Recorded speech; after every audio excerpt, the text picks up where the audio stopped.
살아 역사하시는 하나님의 놀라운 은혜가 여러분들에게 충만하시기를 축복합니다. 살아 역사하신 하나님께서 여러분들에게 말씀으로 찾아와 주시기를 축복합니다. 여러분, 믿음에는요, 큰 믿음이 있고 또 작은 믿음이 있죠. 예. 믿음에는 센 것도 있고 약한 것도 있고, 그렇죠. 믿음에는 강한 믿음도 있고 약한 믿음도 있고, 그렇습니다. 우리가 다 이해하잖아요. 그런데 이게 어떤 게 강한 것이고 어떤 게 약한 것이죠? 어떤 게 많은 것이고 어떤 게 부족한 것이죠? 정답은요, 내 손에 움켜쥐는 힘의 강도에 따라 달라집니다. 움켜쥐고 독점하고 애착을 가지고 힘을 다하고 정성을 다하고 온 마음을 다해서 움켜쥘 수 있는 그 강력한 이 영적인 악력, 여러분, 이게요 강함과 기쁨의 척도입니다. 한 여청년이요 저에게 소개팅을 갔다 와서 자랑을 합니다. 우리 교회 청년 아닙니다. 혹시나 가슴 철렁 내려앉지 마시고요. 목사님, 형제가요 참 좋은 사람이었어요. 저에게 그렇게 말하더라고요. 자매 참 좋은 사람 같고 너무 예쁘고 너무 매력적인 것 같아요. 만나서 참 기쁩니다. 여러 사람들을 한번 만나보세요. 좋은 사람도 더 많아요. 그렇게 말했대요. 그러면서 저에게, 목사님 참 자상한 형제지요. 참네, 속으로 얼마나 비웃었는지. 차마 정말 진실을 말할 수 없었디라. 그 진실이 뭐예요? 이 형제의 참 마음이, 진실이 뭐예요? 예, 딴 데 가서 알아보라는 거지요. 딴 데 가서 알아보라는 이 말을 간곡하게 표현한 거지요. 여러분, 독선적이지 않은 것은요 사실 사랑이 아닙니다. 네 한 입 먹고 내 한 입 먹고 남 하나 주고, 이건 사랑이 아니에요. 사랑은 원래 그 속성 굉장히 독선적이고 독점적입니다. 뜨겁게 사랑하는 그 사람을 위해서 내 가진 모든 것들을 포기할 수 있는 거지요. 내가 가진 마지막 하나의 그 내 손에 쥔 것도 줄 수 있는 거지요. 사랑하는 사람이 좋아하는 그것, 나도 좋아할 수 있는 것, 그만큼 독점적이고 독선적이고 강력한 것이 사랑입니다. 그래서 제가 특히 여청년들에게 꼭 내가 이렇게 확신합니다. 지금 성비가 안 맞기 때문에요. 성비가 안 맞기 때문에 하나님께서 너에게 믿는 형제를 주시면 감사한데, 혹시나 그렇게 기다리면 너 결혼을 못할 수도 있으니까 내 말을 잘 들어봐, 이렇게 이제 가르치는 게요, 예수 믿는 믿음은 스스로 가지는 것이 불가능해. 그건 하나님께서 은혜 주셔야 되거든. 그런데 네가 사귀면서 그 친구가 교회에 나오지 않는 사람과는 절대로 사귀지도 말고 결혼은 아예 생각지도 하지 마라. 그 친구 그래요. 왜 그런데요? 왜냐하면 그 사람은 너를 1번으로 가장 사랑하는 사람이 아니야. 왜냐면요, 내가 사랑하는 그 사람이 좋아하는 것, 나도 할 수 있는 것이, 그게 진짜 사랑입니다. 여러분, 하나님의 마음을 보십시오. 하나님 우리를 정말 사랑하십니다. 어떻게 해요? 두 번째 사랑하십니까? 이순입니까? 아닙니다. 하나님께서 우리를 사랑하시는 그 사랑은 굉장히 독선적이고 독점적입니다. 하나님은 우리를 딱 움켜주시고요, 나의 이 영광을 다른 자와 나누지 않겠다고 손에 주시고 움켜주시는데요, 출애굽기 20장 내 하나님 여호와는 질투하는 하나님인즉 절대로 다른 자에게 너를 뺏기지 않겠다는 거죠. 신명기 4장 24절 내 하나님 여호와는 소멸한 불이다. 질투하는 하나님이다. 나의 영광을 다른 자와 나누지 않을 것이면 너를 다른 자에게 뺏기지 않을 것이다. 다른 신에게 뺏기지 않을 것이다. 하나님은 우리를 움켜주셨습니다. 절대로 빼앗기지 않으셨다고요. 지독한 사랑 때문에 하늘 보좌를 다 팽개치시고 이 땅에 오셨지요. 하나님 앞에 저와 여러분은 이순위가 아닙니다. 우리는 영순입니다. 예수님은 죽으심으로 그 사랑을 확 확증하셨습니다. 입으로 그냥 네 사랑해 너 사랑해가 아니고요, 그가 그의 생명을 우리에게 주셨고 죽으심으로 그분의 사랑이 얼마나 강력하고 독점적이고 독선적인지 우리에게 보이셨다니까요. 로마서 5장 8절 다 같이 읽겠습니다. 시작. 그리스도께서 우리를 위하여 죽으심으로 하나님께서 우리에 대한 자기 사랑을 확증하셨느니라. 예. 여러분, 내가 움켜쥐고 있는 것이 있습니까? 내가 틀어지고 있는 것이 있습니까?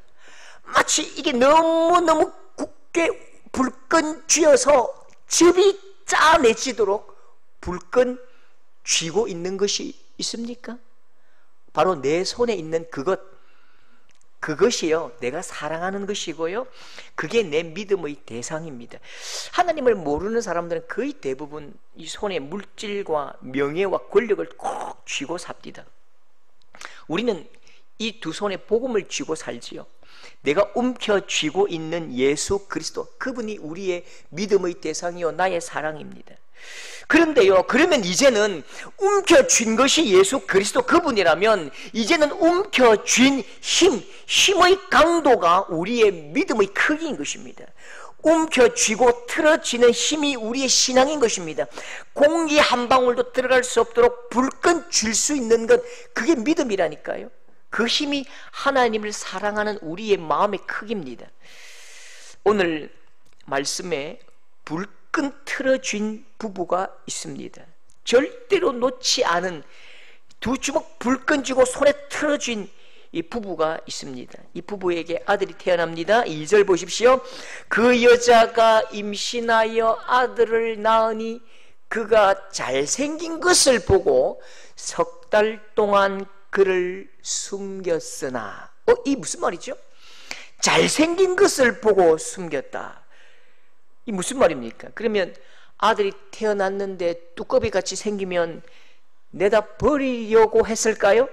뚜꺼비같이 생기면 나일강에 그냥 아그바보로 던져야 되는데 딱 태어나니까 보니까 원빈 닮아서 내가 살려줬다, 그 뜻입니까? 그러면 못생긴 것들은 다 죽어도 된다는 말인가요? 아닙니다. 이 말은 외모를 말하는 게 아닙니다. 이 말 뜻이 굉장히 중요한데요, 창세기 1장에 하나님이 보시기에 좋았더라, 이 말과 똑같은 말입니다.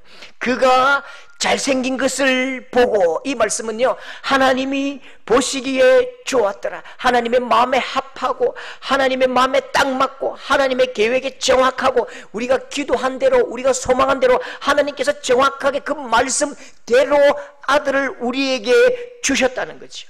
하나님의 말씀이 머물고 하나님의 꿈이 머물고 하나님의 소원이 머문 그 아들이 드디어 태어났다고요. 400년 동안 기다리던 그 아들이 드디어 태어났다고요.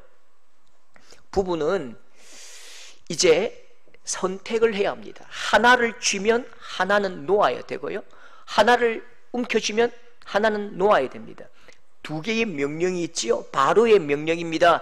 이 땅을 다스리는 왕 바로는 무엇라고 우리에게 명령합니까? 바로가 그의 모든 백성에게 명령하여 이르되, 출애굽기 1장 22절이지요. 모든 백성에게 명령하여 이르되 아들이 태어나거든 너희는 그를 나일강에 던지고, 아들이 태어나면 너희는 반드시 던져버리라, 죽여버리라. 그게 법입니다. 그게 통치자의 권력입니다. 그러나 하나님의 말씀은요, 그 여자가 임신하여 아들을 낳으니 그가 잘생긴 것을 보고, 하나님 말씀이 뭐라고요? 그 아들은 400년 동안 네가 기도했던 그 아들이야, 하나님의 꿈이 있던 그 아들이야, 하나님의 말씀이 있던 그 아들이라고. 두 개 중에 네가 무엇을 불끈 쥐고 굳게 쥘 것인가 결심하고 결정해야 합니다. 여러분, 아들을 불끈 쥐지요. 이건요, 아들이 사랑스러워서 아들을 쥔 게 아닙니다. 아들이 너무너무 귀해서 내가 아들 절대로 못 놓겠습니다, 그게 아니라니까요. 하나님을 쥔 것입니다. 이 나일강, 이 애굽에서도 하나님이 왕이십니다. 악한 통치자 바로여, 너는 하나님 앞에 한 주먹도 안 되는 그 악한 인간일 뿐이야. 여기서도 하나님께서 우리의 왕이시다, 하나님의 말씀을 왕의 명령으로 결심하고 결정하고 두 주먹 불끈 쥐고 목숨 걸고 죽을 힘을 다해서 하나님의 말씀을 손에 쥐기로 결정한 것입니다. 여러분, 우리의 신앙생활은 항상 이래요. 항상 이런 어려움이 있다니까요. 분명히 하나님의 뜻인 것 같은데, 분명히 하나님의 뜻에 맞는 아들이 태어난 것 같은데, 현실은 전혀 하나님의 뜻이 아닌 것 같은 독한 현장이 우리 앞에 놓여 있는 것입니다. 분명합니다. 우리가요, 믿음을 가지고 살아나가는 곳곳에 이런 선택의 길이 있다니까요. 꼭 선택하라고 우리에게 막 밀어붙인다니까요. 믿음으로 사는 사람들에게 믿음으로 살 수 없는 환경이 분명히 벌어집니다.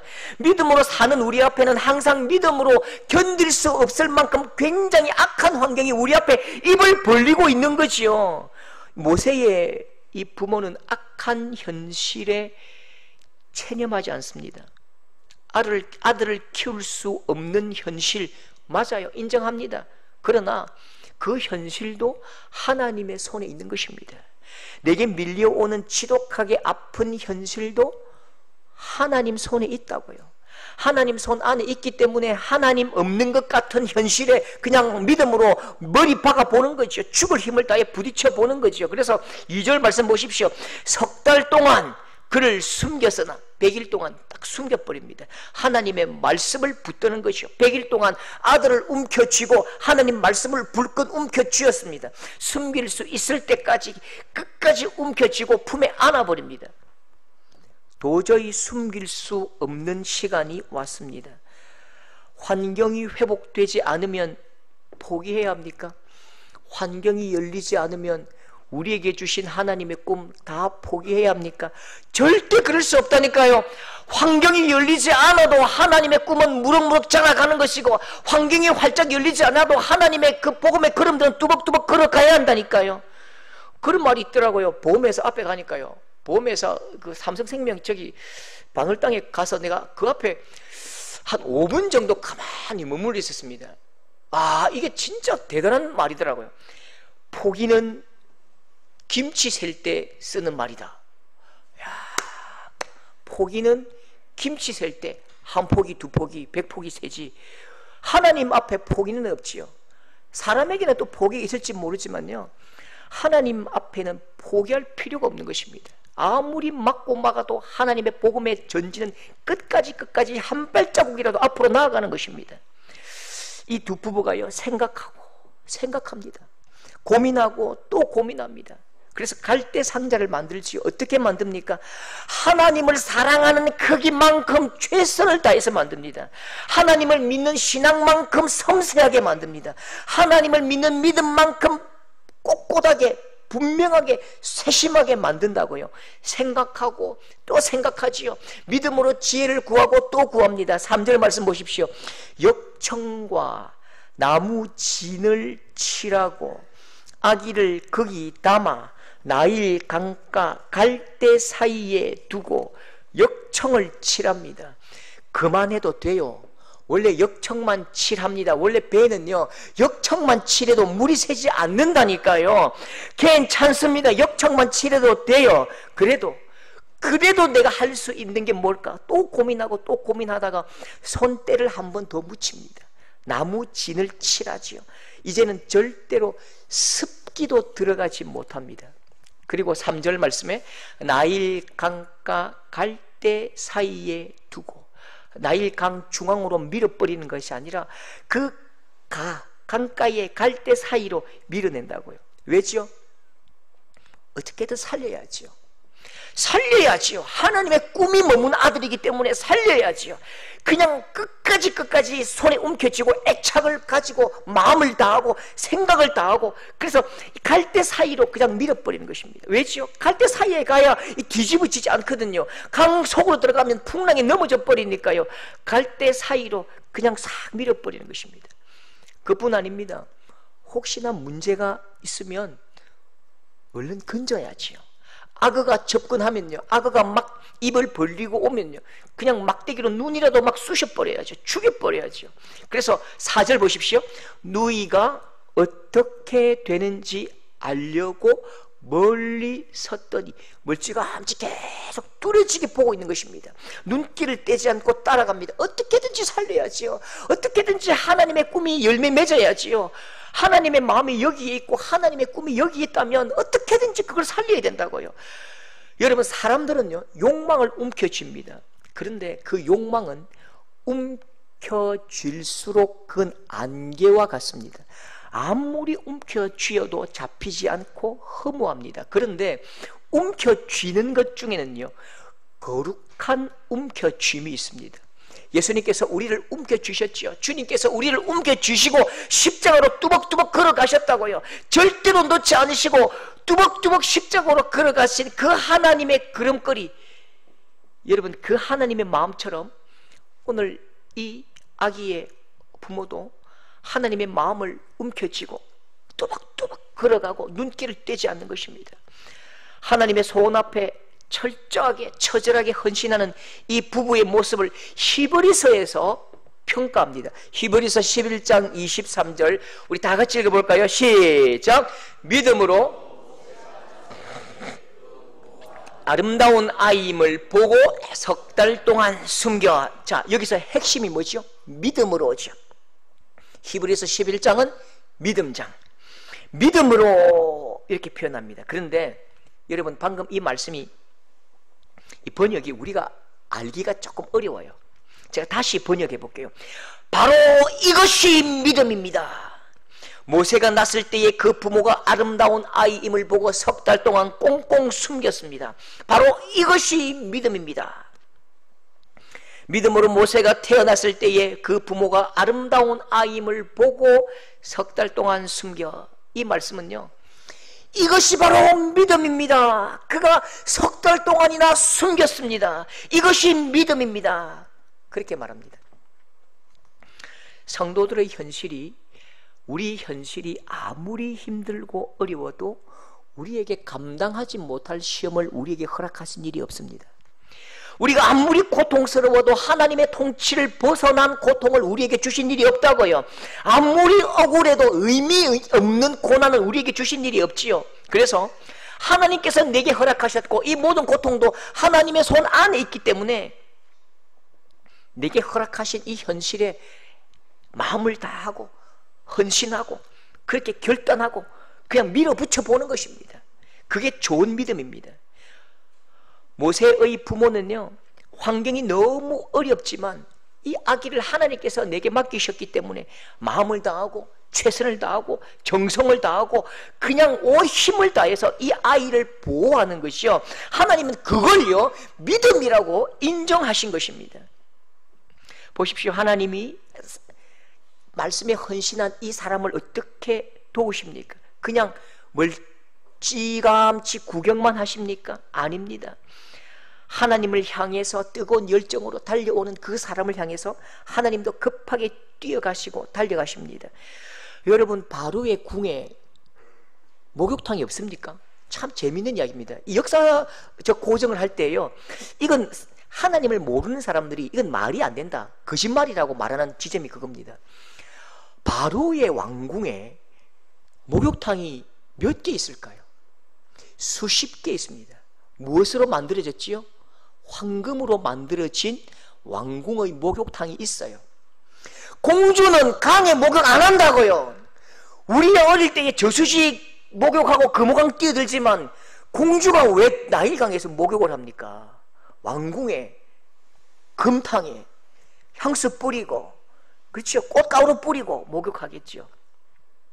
그런데 어느 날 갑자기 희한하게 한 번도 이런 일이 없는데 하필 그날 목욕을 하러 나옵니다. 더 이상하게요, 목욕하러 나왔는데 이 갈대 상자를 발견하거든요. 6절에 그가 그를 불쌍히 여겨 이르되 이는 히브리 사람의 아기로다. 이 아기가 히브리인의 아기라고 딱 알아본다고요. 그러면 법이 뭐라고요? 그 나라의 법이 뭐지요? 절대로 살리면 안 되는 거지요. 자기 아버지가 그렇게 법을 제정했단 말입니다. 그러면 던져야죠. 나일강에 던져야죠. 하나님은 이 공주의 마음을 바꾸셨는데요, 준법 정신, 효도 정신, 이건 다 삭제하시고 모성애를 크게 일으키셨습니다. 여러분, 현대 전쟁사에 중요하게 다루어지는 국가가 4개입니다. 현대 전쟁을 연구할 때에 반드시 이 공부하는 사람들이 짚고 넘어가는 국가가 4개라고요. 첫 번째 국가 베트남, 두 번째 국가 아프가니스탄, 세 번째 국가 대한민국, 또 지금 우크라이나, 이렇게 달라집니다. 여러분, 베트남과 아프가니스탄에서는 미군이 철수해버렸죠. 왜요? 왜 철수합니까? 전쟁의 의지가 없기 때문입니다. 스스로 나라를 지켜낼 열망과 열심이 없기 때문에 미군도 다 포기하고 떠나버리니까 그냥 금방 공산화되어 버리죠. 대한민국과 우크라이나는요, 우리 끝까지 버틴다고요. 끝까지 우리가 싸운다고요. 그래서 그들이 하는 말이 있습니다. 돈은 얼마든지 줄 수 있어. 그러나 싸울 의지는 우리가 줄 수 없지 않느냐. 무기는 얼마든지 우리가 줄 수 있다. 그러나 애국심은 우리가 줄 수 없지 않느냐. 열망하고 열심을 다해서 너희 마음에 그 땅을 지킬 마음이 있을 때에 돈도 무기도 필요한 것이지. 1960년대 베트공항에 그 존 M16 다 주면 뭐합니까? 그걸 술 마시고 베트공항에 팔아먹어 버리는데요. 여러분, 이 퍼지면요, 이 쓸 데가 없어요. 라면은 퍼지면 뭐 개밥이라도 주면 되지만 이 사람이 퍼져버리면 땅에 묻히는 수밖에 없는 거지요. 서머나 교회, 이 교회를 향한 주님의 명령을 보십시오. 교회를 향한 주님의 명령을 보십시오. 요한계시록 2장 10절 우리 같이 한번 읽을까요? 시작. 죽도록 충성하라. 그리하면 생명의 관을 내게 주리라. 여러분, 핵심은요, 생명의 관을 내게 주리라. 요것만 보이지요? 그게 중요한 게 아닙니다. 죽도록 충성하라. 이 말은 죽을 때까지 충성하라 그 뜻도 아닙니다. 충성하다가 네가 죽어버려라. 충성하다가 네가 죽어버려야 생명의 관을 너에게 주실 것이다. 그렇게 말씀하십니다. 에베소 교회를 칭찬하실 때도요, 어떻게 칭찬하시죠? 요한계시록 2장 3절 다 같이 시작. 내가 참고 견디고 게으르지 아니한 것을 아노라.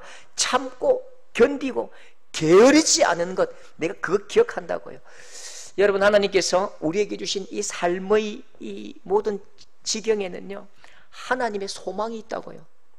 우리가 보내는 시간들 한 송이 한 송이에는 하나님의 소원이 있고 꿈이 있습니다. 의미 없는 시간이 없어요. 하나님 밖에 있는 시간은 없다니까요. 여러분, 지금 당하는 그 문제 때문에 좌절하지 마시기 바랍니다. 최선을 다해서 다시 한 발짝 한 발짝 결단하고 한번 싸워보십시오. 그게 믿음입니다. 그게 신앙입니다.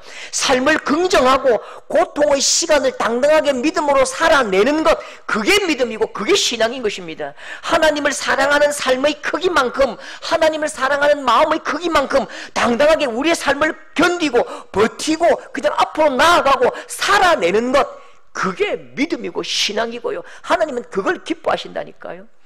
그리고 그 살아내고 견뎌낸 그 어느 날 급하게 달려오시고 우리를 도우시고 이기게 하시는 그 하나님의 은혜가 여러분 삶에 충만하시기를 축복합니다. 견디고 이기시는 여러분 될 수 있기를 축복합니다. 홈플러스, 제가 뭐 또 광고 안 했네요. 홈 땡땡땡. 예, 이 땡땡도 있고 홈 땡땡도 있는데 홈 땡땡땡을 자주 갑니다. 한 번씩 재미있는 장면이 있습니다. 대여섯 살 남자애들은 그대 앞에만 서면 내 걸음은 왜 멈추는가, 그런 지점이 있어요. 남자아이들은요, 꼭 홈플러스 앞 어떤 지점에 가면 발길이 떨어지지 않아요. 마치 본드로 붙여놓은 것처럼 내 눈과 마음과 정신과 신경이 딱 거기에 멈추어 있습니다. 장난감, 그 로봇, 자동차 그 앞이지요.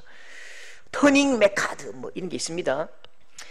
아무리 설득해도요, 이게 설득이 안 됩니다. 아무리 설득해도 설득이 안 됩니다. 그리고는요, 뭐 알바비 주는 것도 아닌데 거기에다가 그냥 온 몸과 마음으로 뒹굴면서 바닥을 닦아냅니다. 쓰레기 닦고 먼지 닦고 그렇게 닦아내면요, 닦아주면 홈땡땡 사장님이 돈을 줘야 되는데 아빠가 못 이겨서 그냥 사주시오. 사주면요, 얘가요 가슴에 콕 붙들고 다닙니다. 카트에 싣지도 않아요. 그 문제는요, 이 가슴 폭에 꼭 붙든 걸요 계산대 앞에도 내려놓지 않습니다. 계산하는 분들이요, 가져와, 찍어야 돼, 가져와, 찍어야 돼, 아빠가 가져와, 내려놔야 돼, 내려놔야 돼. 그러면요, 더 웃기는 장면, 제가 너무 웃겨가지고 크게 한번 박장대소한 적이 있는데, 요걸 들고요, 그냥 홈플스 안으로 막 도망을 가는 거죠. 내 거야! 내 거야! 내 거야! 그러니까 아빠는 또 뛰어가서 찾고요, 엄마는 막 부르고요. 내려놓아야 내 것이 된다는 것을 모르는 거죠. 내려놓고 아빠의 손을 거쳐야 내 것이 된다는 사실을 어리니까 모르는 거예요. 꼭 우리의 연약함 같지요. 이거 내려놓으면 뺏길 것 같고, 이거 내려놓으면 영원히 사라질 것 같아 보인다고요. 여러분, 이게 우리의 연약함입니다. 우리 신앙생활도 똑같습니다. 내려놓아야 내 것이 되는데, 내려놓으면요, 그 땅에 내려놓는 것이 아닙니다. 땅바닥에 내려놓는 게 아니고 하나님의 손 위에 내려놓는 것이요, 어쩌면 하나님의 손 위에 올려놓는 것입니다. 내려놓는 것이 아니라 내려놓아야 그게 올려놓는 것이지요. 내려놓으면 진짜 내 것이 됩니다. 하나님의 손 위에 올려놓으면 그게 진짜 내 것이 된다고요. 그런데 우리는 그 내려놓기 싫거든요. 내려놓으면 빼앗길 것 같거든요. 움켜쥐고 있으니까, 끝까지 움켜쥐니까요, 마치 이 생선 가시가 목에 걸린 것 같아요. 그러니까 삼키지도 못하고 뱉지도 못하고, 삼키지도 못하고 뱉지도 못하고, 이런 아픔 속에서 우리는 항상 살아갑니다. 모세의 부모에게 하나님께서 아들을 주셨습니다. 아기가 100일이 되면요, 깨물고 싶을 정도로 귀여워집니다. 아기가 100일이 되면요, 아빠가 혼자 회사에서도 실실 웃습니다. 미친 사람처럼요. 왜요? 내 아들 얼굴이 막 아른아른거리지요. 너무너무 귀엽고 사랑스러운 아들입니다. 그런데 문제가 있습니다. 3절, 더 숨길 수 없게 되매. 최선을 다했습니다. 최선을 다했다고요. 그래도 안 되는 게 있지요. 열심히 했습니다. 그래도 안 되는 게 있습니다. 죽도록 했습니다. 그래도 안 되는 게 있고, 안 되는 게 있고, 불가능한 게 있고, 또 불가능한 게 있다고요. 그러면 어떻게 해야지요? 안 되고 안 되고 불가능하고 불가능할 때는요, 내려놓아야지요. 아니요, 올려놓아야지요. 어디에요? 하나님의 손 위에요. 3절에 갈대 상자를 가져다가 역청과 나무진을 칠하고 아기를 거기 담아 갈대 상자를 준비해서 물이 새지 않도록 방수 작업을 하고 내려놓습니다. 하나님이 주신 모든 지혜와 방법으로 열심히 아들을 지켜왔지만, 그러나 내 힘으로 어쩔 수 없는 시간이 왔을 때에 움켜쥔 손을 내려놓아 버립니다. 여러분, 내려놓는 것은 내려놓는 것이 아닙니다. 포기하는 것 아니라고요. 하나님의 손에 올려놓는 것입니다. 거룩한 손바꿈이 일어난다고요. 거룩한 손바꿈이 일어나는 것입니다. 여러분, 이 갈대 상자가 무슨 의미입니까?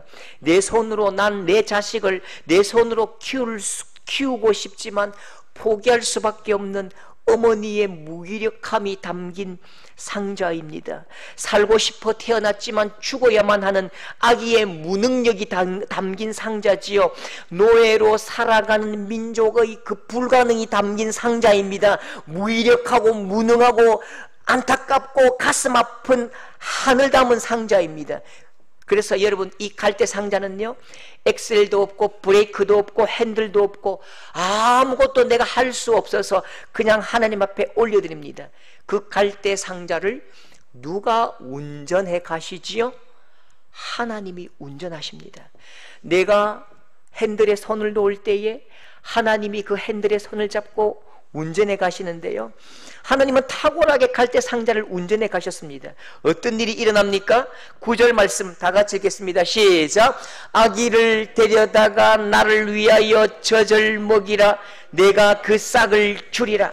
여인이 아기를 데려다가 젖을 먹이더니, 바로의 공주 앞으로 몰아가시는 거지요. 공주가 모세를 다시 엄마 품으로 돌려줍니다.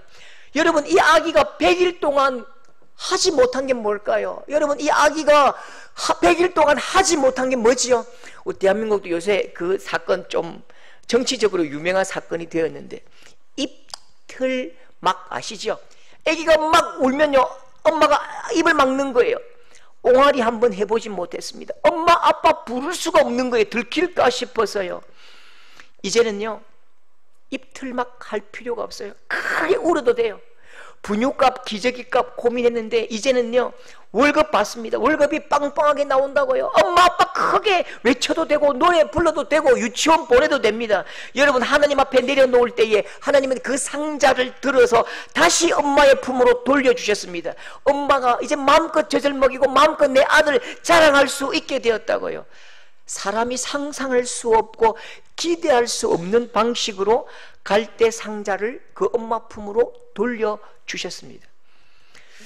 여러분, 홈플러스에서 이 어린 아이들이요, 어린 친구들이 아빠에게 내려놓으면 아빠는 다시 내게 주신다. 아빠 손을 거치지 않으면 절대로 내 것이 아니다. 가져가면 절도다. 그것 알게 되면요 아빠에게 줄 수 있는데요, 그거 모르기 때문에 끝까지 붙들지요. 근데 어느 순간 아빠에게 내려놓을 때에 아빠가 찍 하고 끈더니 그냥 돌려주거든요. 얼마나 기쁨이 넘치고 당당할 수 있는지요. 여러분, 내려놓기 전의 갈대 상자와 내려놓은 후의 갈대 상자는 완전히 다릅니다. 모양은 똑같지요. 근데 이게 분명히 의미가 다르다고요. 내려놓기 전 갈대 상자는 불안과 두려움의 갈대 상자입니다. 불가능과 무기력의 갈대 상자지요. 악어의 밥이 될까, 물고기 밥이 될까, 아니면 우리 모든 가족들이 다 참수를 당할까, 그렇게 뒤뚱거리던 그 연약한 갈대 상자입니다. 그런데 하나님 손에 딱 올려지는 순간 이 갈대 상자는 가장 강력하고 가장 단단하고 가장 안전하고 온 가족의 생명을 지켜주고 큰 기쁨의 갈대 상자가 된 것입니다. 여러분, 내려놓아야 해결됩니다. 하나님 손에 올려놓아야 해결됩니다. 손을 놓아야 풀린다고요. 여러분, 놓을 수 있는 여러분 될 수 있기를 축복합니다. 오래전에 그 올림픽 금메달을 딴 장대 높이뛰기 선수의 그 인터뷰를 한번 본 일이 있는데요, 재밌는 인터뷰랍니다. 그냥 높이뛰기는 그냥 자기 힘으로 넘어가면 된대요. 죽도록 달리고 열심히 연습해서 내 힘의 탄력으로 넘어가면 된대요. 그런데 장대 높이뛰기는 전혀 다른 높이뛰기랍니다. 5m 이상을 사람은 뛰어넘을 수가 없어요. 아무리 빨리 달려도, 아무리 구름판을 세게 차도 넘어갈 수가 없는 것입니다. 힘차게 달리지요. 장대를 불끈 쥐어야 된대요. 장대를 누구보다 무엇보다 힘을 다해서 불끈 쥐어야 된대요. 그리고 장대의 힘으로 높이 솟아 올라야 된대요. 그리고 반드시 좋은 기록을 얻기 위해서 해야 할 일이 하나가 있대요. 그게 뭘까요? 꼭 붙잡은, 죽을 힘을 다해서 붙잡은 이 장대를 어느 순간에는 딱 놓아야 된대요. 그 손을 놓아버리는 그 타이밍, 그 손을 놓아버리는 그 타이밍이 나의 메달을 결정한대요. 빨리 놓아버리면요, 내가 이 손을 빨리 놓아버리면 솟구치지 못하니까 떨어지는 것입니다. 내가 놓지 못하면요, 끝까지 놓지 못하면 이 장대 때문에 내가 또 넘을 수가 없는 것입니다. 이 절묘한 타이밍이 메달을 결정한답니다. 거룩한 손바꿈이 일어나야지요. 움켜쥔 불안하고 마음 졸이는 내 이 사업의 문제, 가정의 문제, 자녀의 문제, 남편의 문제, 직장의 문제, 이 모든 문제들을 쥐고 열심히 달려가다가 어느 지점에 오면 거룩한 손바꿈이 일어나야, 하나님께 올려드려야 여러분 하나님께서 그거 맡으시고 우리에게 다시 돌려주시는 것입니다. 우리 삶은 항상 이 갈대 상자를 엮고 가는 인생입니다. 아픔의 날줄에 상처의 씨줄을 끼우고 무기력한 날줄에 불가능의 씨줄을 막 끼우지요. 그리고 우리의 눈물과 콧물을 역청 삼아서 오늘도 갈대 상자를 만들어 간다고요. 이게 우리 인생입니다. 눈물과 콧물이 역청이 되고 아픔과 고통이 씨줄 날줄이 되어서 꼼꼼하게 만들어 간다고요. 여러분, 우리가 만든 이 가장 연약하고 아픈 내 인생의 갈대 상자를 기도의 강물에, 은혜의 강물에 한번 띄워보십시오. 아픈 상자, 힘든 갈대 상자가 하나님 손에 들려서 내게 다시 주실 때는 가장 능력 있고 행복하고 기쁨이 넘치는 그런 복된 상자가 될 것입니다. 하나님 앞에 드림으로 더 좋고 더 복된 하나님의 귀한 상자를 선물로 받는 여러분 될 수 있기를 축복합니다.